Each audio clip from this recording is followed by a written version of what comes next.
Hello, YouTube, and welcome to another episode of Solo Queue, the Grandmasters Rank Joust. It is your good pal Cosmosaur. We are here with Hachiman gameplay once again. We need to ban Guardians. We'll ban the Bracken. Seems like our team comp would get Ultra Omega screwed by Echo Bracken. And we'll be banning someone else. They ban Ganesh. We ban... I don't even know. What do you think Deja Vu is going to play? Ban this guy, you know? This guy's pretty good. You guys want to see the picks and bans? Here they are. Would Wing be good on Freya? It can be alright on her. Especially with Telkines being a little bit worse now. But you do what you want.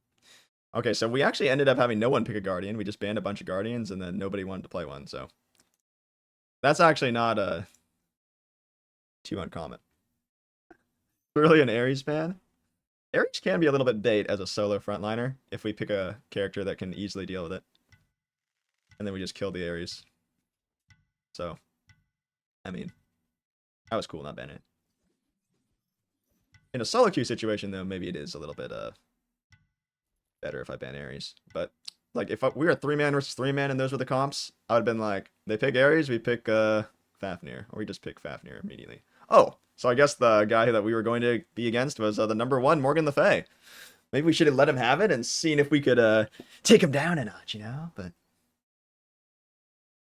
never played against this guy before. Never seen him before. Let's see if he's a beast. Definitely seems to be a mage main. We just had our lobby dodged, so... I was about to play Thoth into Morgan Le Fay. Which would have been fan-flippin-tastic, but... My teammate wanted to play a mage, and he also said to ban Thoth, so... I decided to let him have it. And I banned the Thoth. But, I'll be getting one of each potion here. I don't want to be fighting a whole ton. I'm just going to try and save some money to try and get my items earlier. In the last video, I actually went 2 health to multi because I was against double warrior that I was expecting to poke me a lot in the early stages, so I wanted the sustain a lot more. Playing against the #1 Morgan Le Fay in ranked Joust, exactly. That would have been a demonic title. It also could have been a demonic -100 though, so I'm kind of okay with it. Okay. All right, that is a bad practice build. He used a lot of money on pots and a lot of money on MP5 so far. So my build is much stronger than his at this point. I'm just going to drop my 2 over here. And then try for a cheeky steal. Oh my god, I got it. I am 100% sure you impaled to get here. What the? That was some weird lag, but we'll take that. Interesting. I'll be grabbing this red, popping this health pot, clearing this wave, then making a move for this right side. Insane sustain from Honor. There's no way you're doing all this just to poke me. That should secure a free purple buff, so that's fine with me.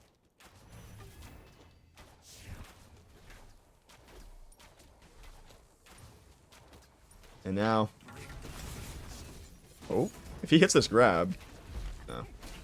Okay. Gotta kind of watch my positioning here. Okay, he just wants to clear. And so do I. Can go back and get our T2. In but a moment.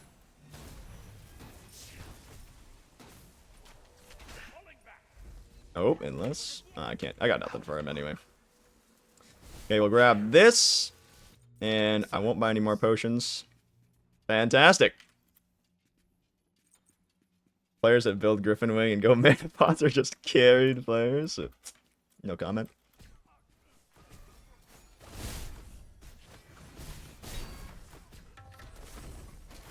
The Shiva's trying to do the Shiva thing to me. I respect it. Really don't want to clear this whole wave until Agni's here, because his level 5 is so impactful, right? He becomes such a better character with that. So I'll just leave all these, like 1 HP, and then Clear these up.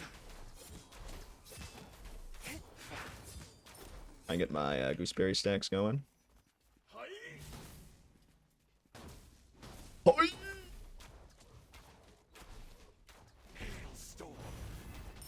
Get them last hits. Half ult.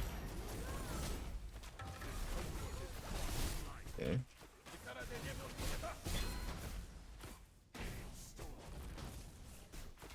That hits. Maybe I can ult him. Oh, okay. Yes, sir. Had to get that out before he got the heal. Take those, and now I can back and get full Aussie before the waves even, or the buffs come out. Back up. Fire these so they can't stop my back easily. And I get Aussie, and I can actually sell my multi-pot and get a health chalice. So I'm going to have incredibly strong sustain going into this second spawn of the buffs. Be right back. What happened to the Thoth match? We were second pick. Oh, do you mean like when I had the Thoth selected? Somebody dodged that one. But if you're talking about this match and why I didn't end up having it, is because I banned it because my teammate that was second pick had the mage role selected.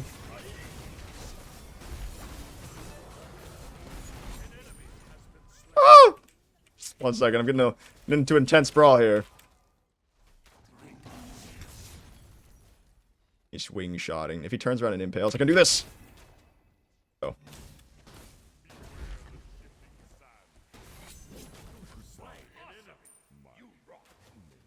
Okay. But anyway, my second pick teammate wanted to play a mage, and he also said to ban Thoth. And we were second pick, so like, I decided to let him have it. Or I decided to just let it happen. And I'll play Thoth later. We'll get him at some point. I'm sure of it. Where I lock, yeah, they dodged. Somebody dodged. My teammate dodged, actually. He let the bank time run out and dodged. The enemy team had a Masters Morgan the Fey locked at that point, so maybe he was concerned about that. I don't know.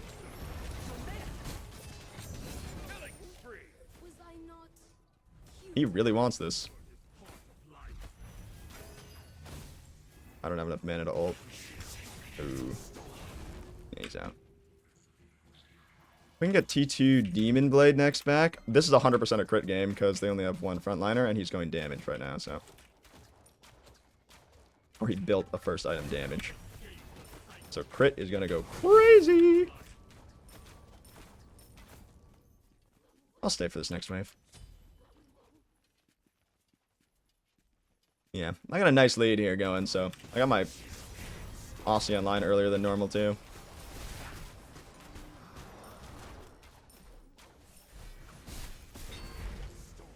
The difference really starts to arise, like, if I take poke, you'll see a big difference because I have Aussie sustain already, right? And once you get a little further into these builds, the pen will be a little bit lacking if you were to have had that 2200 setback from Griffin Wing. But you would be able to land your ones more often. Ahaha.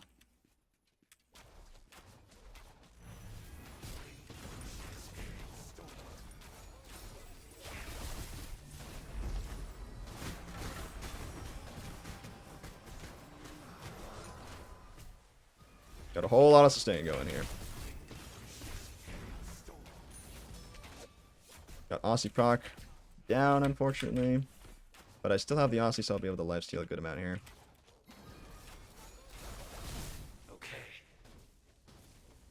Got my gooseberries done already.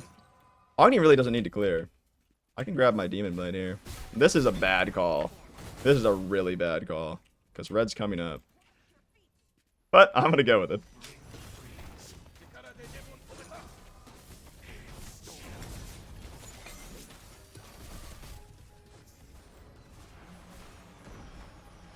She gonna kill him?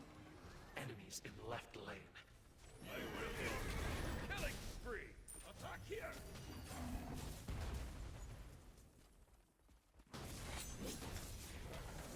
Oh, nice! Very good. Alright, so that bad call ended up being good. Fantastic. Because that, what's his name is out of position. Sheva. Okay, I'll allow him to take that. Don't really have a choice. He actually just grabbed it without even letting me get it. Why Hachi was first pick of Worlds? Truly. No way! A tick of his Sheva one got that. That's pretty depressing. Lol W. I got big back coming here. Can get Demon Blade. Can grab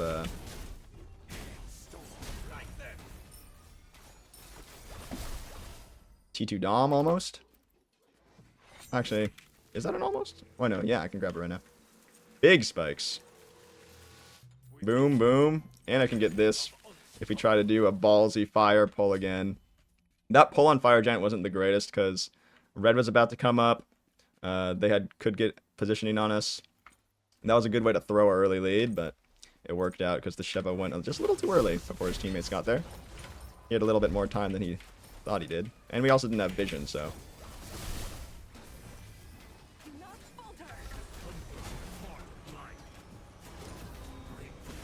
Get that thing away from me. Oh, if that hit, could have killed him. Ooh. Okay, got a little lifesteal going.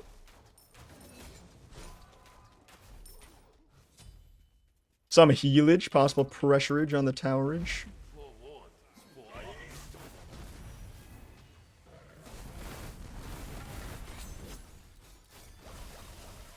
I could go over there and go for fire. Honestly, I should have just gone Executioner instead of this Dom. This is also another risky fire pull because there's a wave coming. But we do kill it very quickly, so. Alright, not risky. Take it. Especially on Hachiman, getting Executioner in this slot can be very valuable instead of Dom. Because I have the MP5 passive, so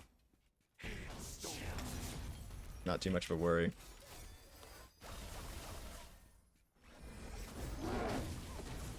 Okay. Interesting.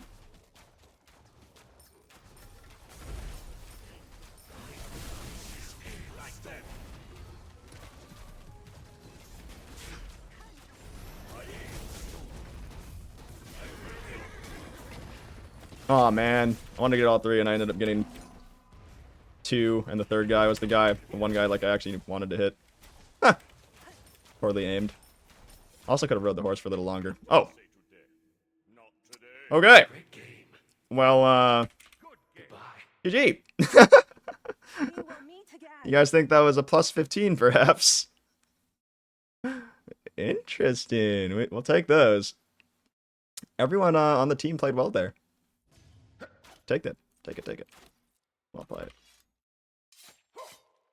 Worked out. Useless Sheva.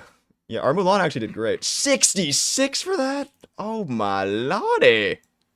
You know? The games give it, then the games take it away. We are back to just about where we were after the past win streak that we had. Before that Vamana minus 100 loss. So, yeah, fantastic. So, interesting.